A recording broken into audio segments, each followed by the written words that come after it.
আসসালামু আলাইকুম গাইস, কতটুকু অভিজ্ঞতা থাকলে এরকম সুন্দরভাবে একটি কাজ করা যায় দেখে নিন আজকের ভিডিওতে।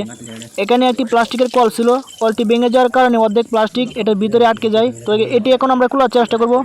তো গ্যাস সিলিন্ডার দিয়ে গরম করে ভালোভাবে তারপর এটি খোলার চেষ্টা করব। তো কিছুক্ষণ গরম করার পর যদি আমরা লাড়াচাড়া করি তো এটি খুলে যাবে। তো এখন আমরা আবার গরম করে নিব। এটি ভালোভাবে গরম না হওয়ার কারণে খুলতেছে না।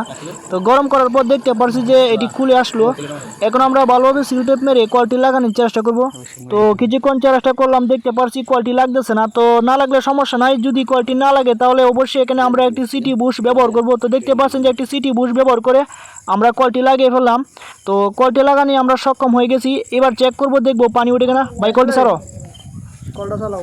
তো দেখতে পাচ্ছি যে কলে পানি উঠতেছে, একদম ঠিক আছে। তো এরকম নিত্য নতুন গুরুত্বপূর্ণ ভিডিও দেখতে চাইলে আমাদের সাথে থাকতে পারেন।